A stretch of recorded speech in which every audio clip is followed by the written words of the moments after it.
Smoke City. Beautiful animal.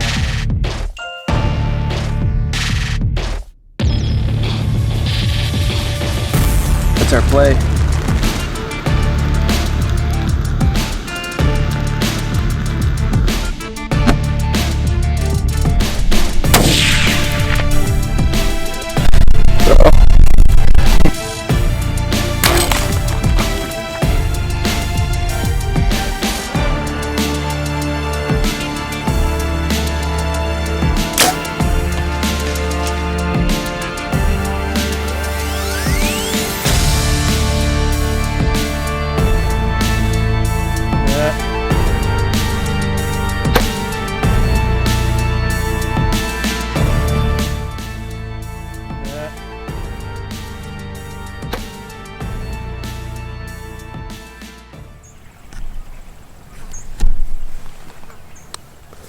Hey, welcome back everybody. It is still October 14th. We moved. We are probably, as a crow flies, about 1.5 miles. Maybe just under that from where we sat this morning. This is a spot that I've hunted a lot, this exact tree. I'm sitting it a little bit different tonight.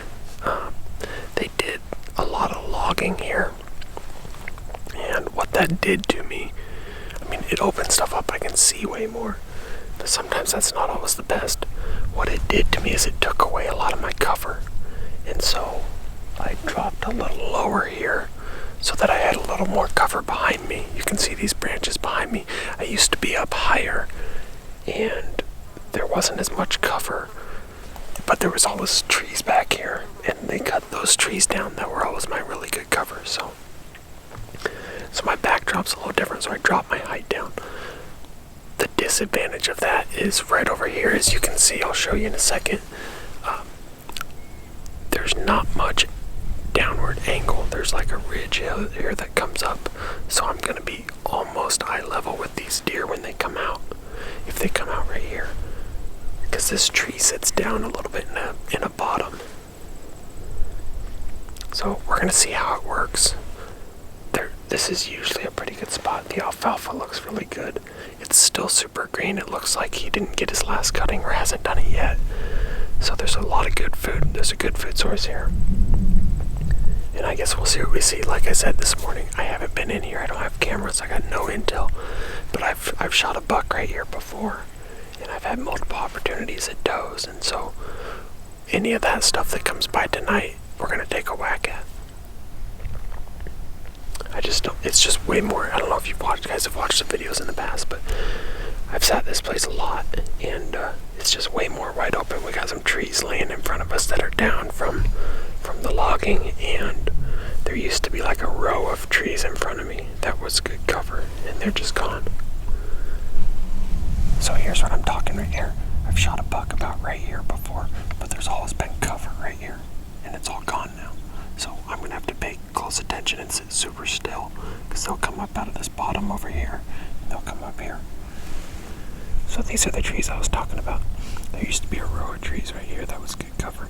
Now they're all in that pile. I'm not going to say that it's worse, because I don't know that yet. I think it's just going to make it a little bit tougher. I will do my best to get everything on camera for you, but I'll be completely honest. I have a feeling that I'm going to have to sit super, super still tonight. What I'm going to do now, something I do every single time, is I'm just going to go and I'm going to start ranging trees and ranging spots in the alfalfa field, and just so that if something pops up unexpectedly, that I already have that range and I don't have to pull rangefinder up. And then I just keep going back through my mind, and I keep replaying those ranges. And if I don't think I have it right, I rearrange it. And so then eventually I just have those trees marked and memorized at their distance. Okay, that tree pile's 25, so anything in front of it's a 20-yard pin. That tree that I showed you where I shot that deer last time is 28.8, so anything in front of it's about a 25-yard shot. Or if it's obviously too far, then or too much closer, it's a 20. Let's find a fence post. So that was 23. That fence post must be about 25. 28. So the fourth fence post is 28. 22. 18. 28, 22, okay. A shot back behind is going to be super hard because of you guys. This camera's going to be in the way. 38 to that. So I got 38, 28, 23, 28, 22. The field's the hardest one because it changes so much. The look of it changes so much as that sun goes down. There's just a dark spot out there at 25.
That was right below us was a big doe. She's super lucky she had her fawn with her tonight. There was another bigger doe back here with the buck. I'm not sure where she went. She went back behind us.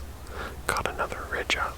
I was kind of hoping they'd come this way. My plan was to shoot the very last doe. Just because she looked bigger. She looked bigger. And she didn't have a fawn with her.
impact looked pretty good though.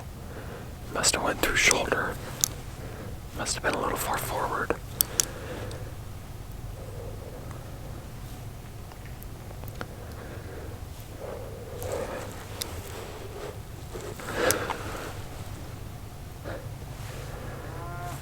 I gotta look at that. I gotta go back and replay.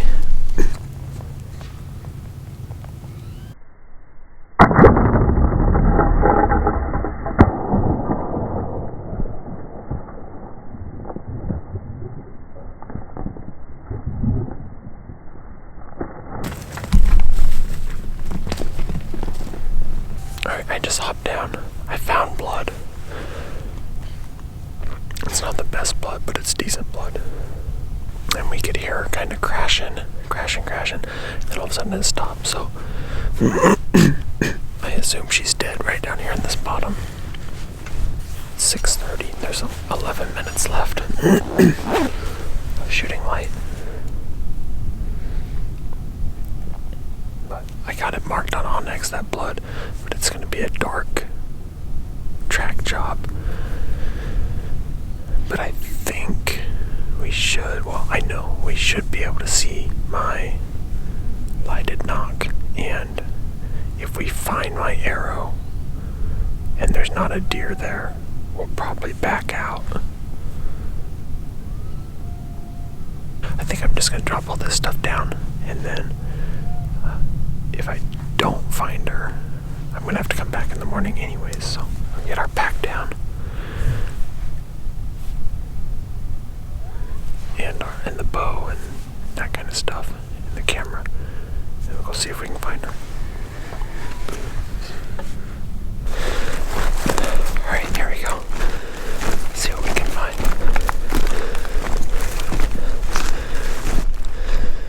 I don't see the knock right away,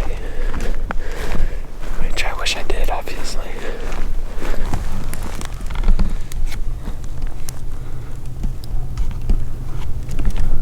Not a lot.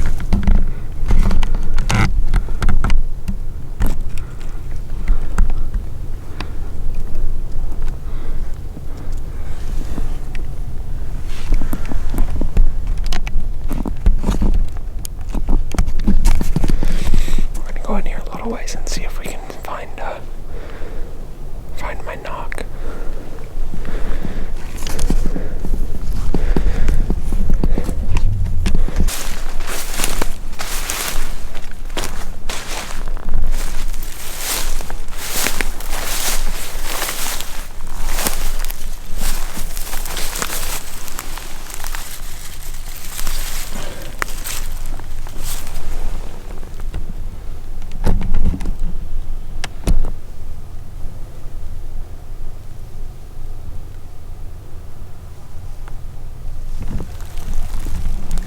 Deer.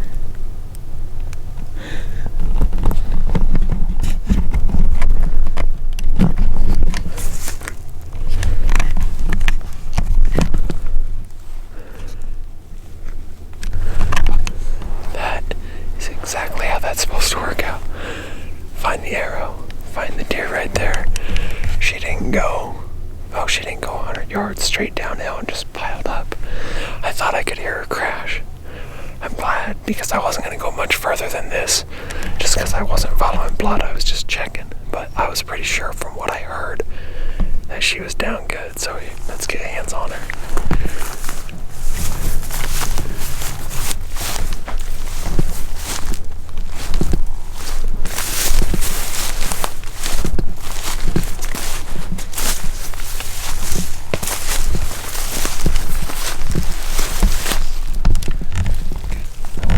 Forward. She was definitely quartered to just a hair, but I shot too far forward, without a doubt. I tell you what though, too far forward is one thing, but those frayed hypodermics, no collars, they are something. They do work. Well, let's get her taken care of and we'll get out of here. We'll probably have to do some pictures in the morning, but insane. I guess I didn't go through the second shoulder. Went through one shoulder and through the other side. We had blood coming out both sides. There's holes in both sides. So, again, those hypodermic no collars, they're the real deal. They're the real deal. Alright, well, I'm going to get her out of here. Thanks for watching, everybody. I really appreciate the support. What a fun weekend that was. What a fun weekend. I probably won't come out in the morning. Just hang out with the family. They came up here with me and get this girl taken care of. But thanks for watching. I appreciate all your support. Make sure you hit that subscribe button. You know the drill. Find us on Instagram at The Seasons Media. Check out our website, theseasonsmedia.com.